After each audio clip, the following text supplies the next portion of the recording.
اور press conference میں آپ نے دیکھا کہ ہم کوئی کون سا ان کو کوئی جہاد کے لیے لے کے جا رہے تھے، وہ بیٹھے رہے، بعد میں ان کا موقف بھی آپ نے سن لیا. So that is not the narrative of P M L N. ہوں پی ایم ایل این کا جو نیریٹو ہے وہ کل ہم دے چکے ہیں.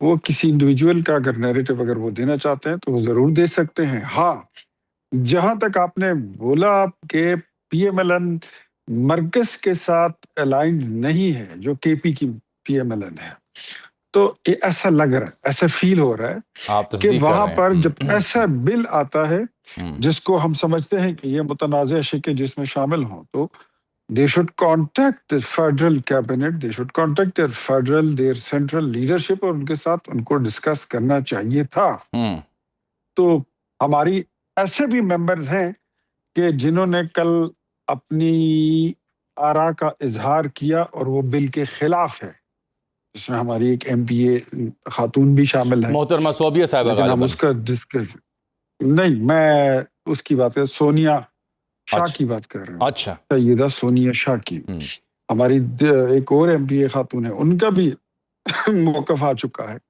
تو دس از ناٹ کہ مطلب all the P M L N جو ہے they are having and carrying the same narrative which Jalal sahab is carrying. میں مرض کر میں نے دیتا ہوں کہا نا، وہ جلال صاحب کہتے ہیں کل کی ہونے والی کانفرنس میں مجھے پتہ ہی نہیں تھا کہ اختیار صاحب اس بل کے حوالے سے جا رہے ہیں. میں نے خاموشی اختیار کی. میں اختیار ولی کو اپنا بھائی سمجھتا ہوں، لیکن جو پریس کانفرنس میں بات کی اس پر میں ان کو غلط ہی کہہ سکتا ہوں. میں نے اس لیے پڑھا کہ اصل نقطہ ان کا پتہ کیا ہے؟ وہ کہتے ہیں یہ بل جو ہے یہ ہماری مشاورت سے پاس ہوا، یعنی اپوزیشن کی مشاورت سے. باقی اپوزیشن کے ممبران بھی اس بل کو سپورٹ کرتے ہیں اور یہ سب کی اتفاق رائے سے ہوا.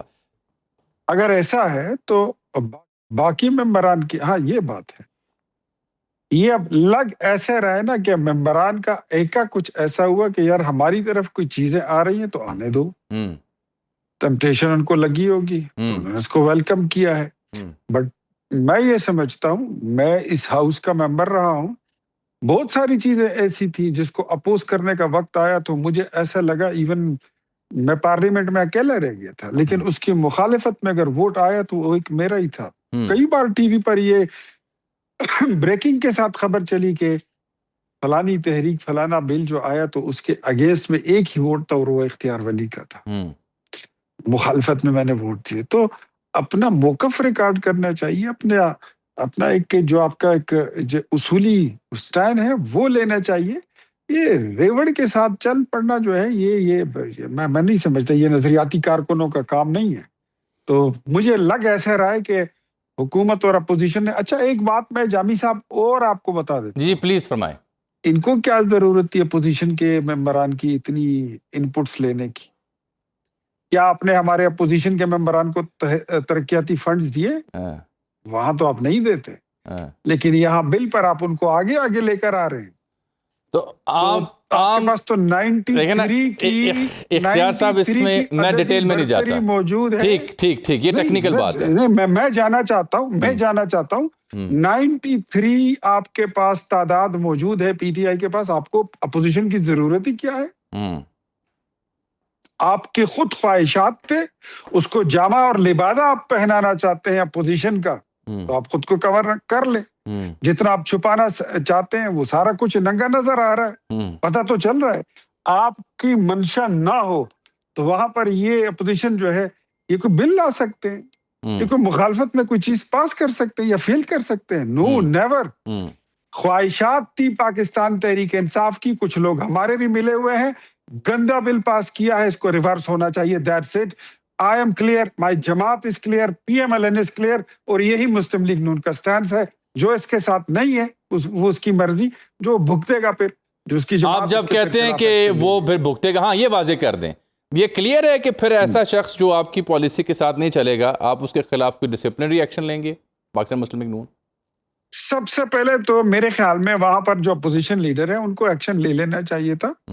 ذمہ داری ان کے کاندھوں پر آتی ہے. وہ امیر مقام صاحب کے بھائی ہیں، اور پھر امیر مقام صاحب پر آتی ہے، وہ صوبائی صدر ہیں، کہ وہ اس کو کلیریفائی کریں فیڈرل پارٹی کے ساتھ، مرکزی مسلم لیگ نون کے ساتھ، اس کو کلیریفائی کریں کہ کلیش کیوں آیا. اور یہ جو جس کو کہتے ہیں لیک آف انڈرسٹینڈنگ کہہ لیں، یا جس کو آپ کہہ سکتے ہیں کہ یہ تضاد جو پیدا ہوا یہ کیوں پیدا ہوا؟ ہمارا ایک ممبر 2 ممبر اگر جا کر وہاں پر بیٹھتے ہیں اور اس کو سپورٹ کرتے ہیں تو ایسا کیوں ہوا؟ یہاں پر اچھا ایسا کیوں ہوا؟ ٹھیک ہے، اچھا اب دو چیزیں ہیں سر، دو چیزیں سر، 2 سوال تو لے لینا. آج آپ کو میں نے کھلی جی پنجاب اسمبلی میں پاکستان تحریک انصاف کس طرح اپوزیشن کرتی ہے دنیا دیکھتی ہے. مرکز کی فیڈرل نیشنل اسمبلی میں پی ٹی آئی کس طرح اپوزیشن کرتی ہے جائز چیزوں پر، وہ تو بھی یہ دنیا تو آپ دیکھتی کو ہے. سکھانا چاہیے نا اپنے اراکین پارلیمان کو کہ اپوزیشن کیسے کرنی ہے، وہ سیکھیں پنجاب میں اور وفاق میں، سکھائیں بھائی جان انہیں. اگر آپ مجھے نہیں بولنے دیں گے تو آپ خود سے باتیں کر رہے ہیں. میں تو سوال پوچھ رہا ہوں. جو سوال پھر پوچھئے جب میں بولنا تو بند کروں. تسی ان کے انٹانا چپ کرو تو میں کی کراں. جی جی جاری رکھیں جاری رکھیں. آپ موضوع ایسا کھول دیتے ہیں سارے کٹے آپ سارے ایک ساتھ جی کھول بسم دیتے ہیں، اللہ پھر بسم آپ اللہ بولتے ہیں کہ گھنٹہ لے لیا. بسم اللہ. بھائی جان وہ خیبر پختونخوا اسمبلی میں ہوا، میں اس کو سمجھتا ہوں وہ اپوزیشن نہیں ہے، that is a friendly opposition. Khyber friendly Pakhtunkhwa کی اپوزیشن کر حکومت کو نالائق سمجھتا ہوں، چور بھی سمجھتا ہوں، نااہل بھی سمجھتا ہوں، لیکن ان کی خوش قسمتی ہے کہ ان کو اپنے آپ سے زیادہ نالائق اپوزیشن ملی ہوئی ہے. زندہ باد. فرینڈلی اپوزیشن کا الزام لگا دیا اختیار ولی صاحب نے، پرائم منسٹر کوارڈینیٹر ہیں. سر میں آپ سے عرض یہ کر رہا ہوں اس ساری گفتگو تناظر میں، ابھی میں نے شفیع جان صاحب کو موقف سامنے رکھا آپ کے، وہ یہ ہے کہ جب آپ کہتے ہیں کہ یہ اپوزیشن نے اور حکومت نے وہاں مل کے اس بل کے اوپر توثیق کی، اختیار ولی صاحب یہ سوال ذرا ہٹ کے ہے، یعنی جو بحثیت مجموعی سیاسی ہماری گفتگو ہوتی ہے اس سے ہٹ کے ہے. آپ نے دہائیوں سے ملکی سیاست اور عوامی پلس کو دیکھا ہوا ہے. آپ کو نہیں لگتا جب ایسی کوئی کارروائی دیکھنے کو ہمیں ملتی ہے کہ 2 سیاسی جماعتیں جو آپس میں ملنا پسند نہیں کرتی لیکن اپنی مراد کے لیے وہ اکٹھی ہو جاتی ہیں، تو آپ کو نہیں لگتا کہ عوام الناس ایسا سب کچھ دیکھنے کے بعد وہ جو بات کرتے ہیں کہ یہ اشرافیہ اپنی مراد کے لیے اپنے مفادات کے لیے ایک ہوتے ہیں، عوام جائے بھاڑ میں؟ جو آپ بات کر رہے ہیں نا اس پہ مجھے حیرانگی سے زیادہ مجھے اس پہ غصہ ہے. مرکز میں قومی اسمبلی میں پاکستان تحریک انصاف مذاکرات کی دعوت کے باوجود مذاکرات پر کی میز پر آنے کے لیے تیار نہیں ہے. کبھی ان کو توفیق نہیں ہوئی کہ جا کے وزیر اعظم کو مل لیں، ہاتھ ملا لیں، سلام تو چلو دور کی بات. وہ اسٹینڈنگ کمیٹیز میں نہیں بیٹھ رہے. تو مسلم لیگ نون خیبر پختونخوا میں کون سا وہاں پہ جا کے نظام چینج ہو گیا ہے؟ کیا اس کو میں جمہوریت کی بالادستی کہوں؟ جمہوریت کی بالادستی تو مجھے نظر نہیں آتی ہے. یہ ایسا ہی ہے کہ جہاں پر آپ کے پھر ذاتی مفادات آ جائیں پھر شاید آپ کے لیے پارٹی پالیسی، لیڈر کی عزت، پارٹی کی توقیر، وہ ساری چیزیں، اصول، نیریٹو، بیانیہ، وہ پھر آپ سب بھول جاتے ہیں. صوبیہ شاہد نے کل ان کے ساتھ بیٹھ کے پریس کانفرنس کی، ان کا ذاتی فیصلہ تھا بٹ وہ ہماری جماعت کا فیصلہ نہیں ہے. صحیح ہے. اچھا سر ایکشن لیتی ہے تو جب مرضی لے لے. ایک بڑا اہم نقطہ اس میں اور بھی ہے، وہ چھوٹی سی بات ہے، مختصر جواب مجھے چاہیے کہ پنجاب ہو، سندھ ہو، یہاں پہ جو اراکین اسمبلی کی مراد کی تنخواہیں ہیں، کے پی کیوں محروم رہے؟ مجھے یہ بتائیے خیبر پختونخوا سے جو بلو پاسپورٹ کی آواز نکلی ہے، اس اسمبلی میں خواتین کے پاس مطلب کسی ممبر کی بیگم کے پاس بلو پاسپورٹ ہے، کس کے پاس تاحیات پاسپورٹ ہے؟ یہ نئی فرمائش ہے تو یہ تو خیبر پختونخوا سے نکل رہی ہے. پنجاب کے لوگ ٹول دے کر موٹر وے پر سفر کرتے ہیں، وزیر بھی ہوں، ایم پی ایس بھی ہوں. آپ کو یہ مراد کس لیے؟ اور اس وقت پھر آپ ان چیزوں میں ان مطلبی چیزوں کو میرے خیال میں ہمیں نہیں بھولنا چاہیے جو بنیادی اس چیز میں، اس بل میں ہم نے دیکھے، اس ایکٹ میں، کہ وہ صحافی جو ان کو ناپسند ہے، وہ چینل جس کو سہیل آفریدی صاحب کالے چینل کہتے ہیں، ان کی بندش، ان کا اسمبلی میں داخلہ، ان کے رپورٹروں کا، انہوں نے اس پہ بھی پروگرام بنا لیا. چلیے بہت بہت شکریہ جناب اختیار ولی صاحب، آج آپ کو ہم نے بھرپور موقع دیا کہ آپ اپنے موقف کا اظہار کر سکیں. جناب شفیع جان صاحب بھی تشریف لے ہیں، وزیر اطلاعات ہیں کے پی کے. آپ کو پروگرام میں خوش آمدید کہتے ہیں. آپ کے صوبے کا جو ایک متنازع معاملہ ہے وہ زیر بحث ہے. اس میں اختیار ولی صاحب کا موقف میں نے تفصیل سے سنا. عموماً تو اصول یا ضابطہ یہ رہا ہے کہ آپ دونوں کو یعنی اکٹھا بٹھایا جاتا ہے، لیکن میری خواہش تھی کہ میں ون بائی ون ذرا تفصیل سے سنوں، کیونکہ وہ کراس ٹاک میں اصل موضوع پیچھے رہ جاتا ہے. تو اختیار ولی صاحب نے جو گفتگو کی ہے، انہوں نے اپنی ہی جماعت کے لوگوں کو وہاں پہ مورد الزام ٹھہرایا ہے، فرینڈلی اپوزیشن کا الزام ان پہ دھرا ہے اور کہا ہے ان کے خلاف کارروائی کریں گے. دوسری بات وہ یہ کرتے ہیں کہ ہم وفاق میں مذاکرات کی دعوت دیتے ہیں. یہاں تو پی ٹی آئی ملتی نہیں ہم سے آ کے، لیکن یہاں مراد کا معاملہ تھا اور آپ کے پاس عددی برتری بھی ہے 93 اراکین کی، تو آپ کو کیا ضرورت پڑی اپوزیشن اراکین کے اس بل کے لیے؟ تو یہ ہے ان کا خلاصہ. شفیع جان صاحب، سب سے پہلا سوال میرا بنیادی، میرا تاثر یہ بینگ جرنلسٹ کہ 1988 والا جو یہ ایکٹ تھا، اس میں صرف 88 کی بجائے 26 لکھا گیا اور 4-5 شکیں ایڈ کی گئی ہیں. یہی وجہ ہے کہ آپ اس کی تردید کرتے آئے ہیں. کیا سر نو کو نیا ایکٹ نہیں آیا؟ کیا یہ بات درست ہے؟ سب سے پہلے جامی صاحب آپ کا شکریہ. دیکھیں، جہاں تک اس ایکٹ کی بات تھی اور آپ نے اختیار صاحب کا بھی ذکر کیا اور آپ نے یہاں پہ اپوزیشن کا بھی ذکر کیا. دیکھیں، اس ایکٹ کو اور 1988 ایکٹ کو اگر آپ کراس میچ کر لیں تو 3 سے 4 چیزیں ہی چینج ہے، کچھ زیادہ چینجز نہیں ہوئی. اور جہاں تک آپ نے میری اسٹیٹمنٹ کو کوٹ کیا، دیکھیں بات بلو پاسپورٹ کی ہے. سب سے پہلے دیکھیں جو کیبنٹ کو جو ایجنڈا آیا، جو ڈرافٹ آیا لا منسٹری سے، اس ڈرافٹ میں نہ تو اسپاؤس کی کوئی ایڈیشن تھی، نہ بچوں کا کوئی ذکر تھا، اور نہ ہی لائف ٹائم کا ذکر تھا.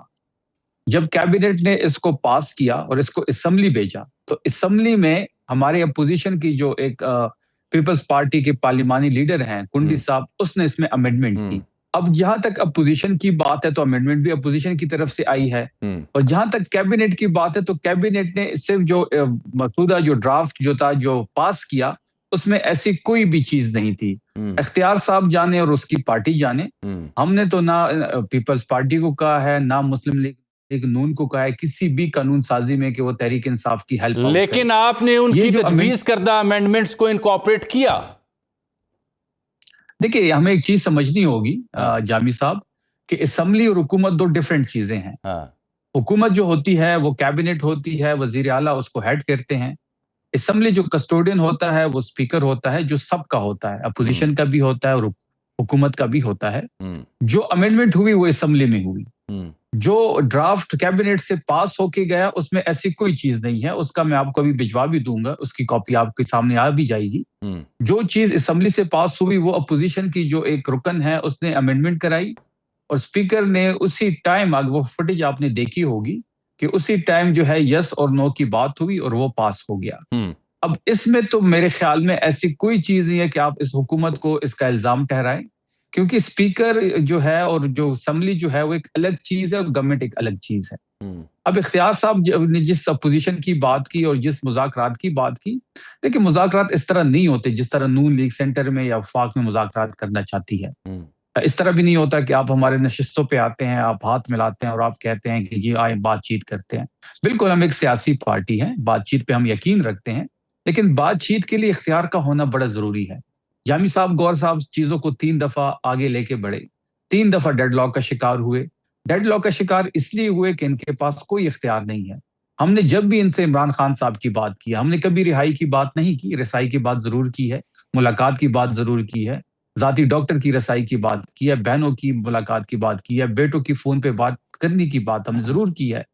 ہم نے ان کو بے اختیار پایا ہے. جہاں عمران خان صاحب کی بات آ جاتی ہے، یہ ان کی بے اختیاری شروع ہو جاتی ہے.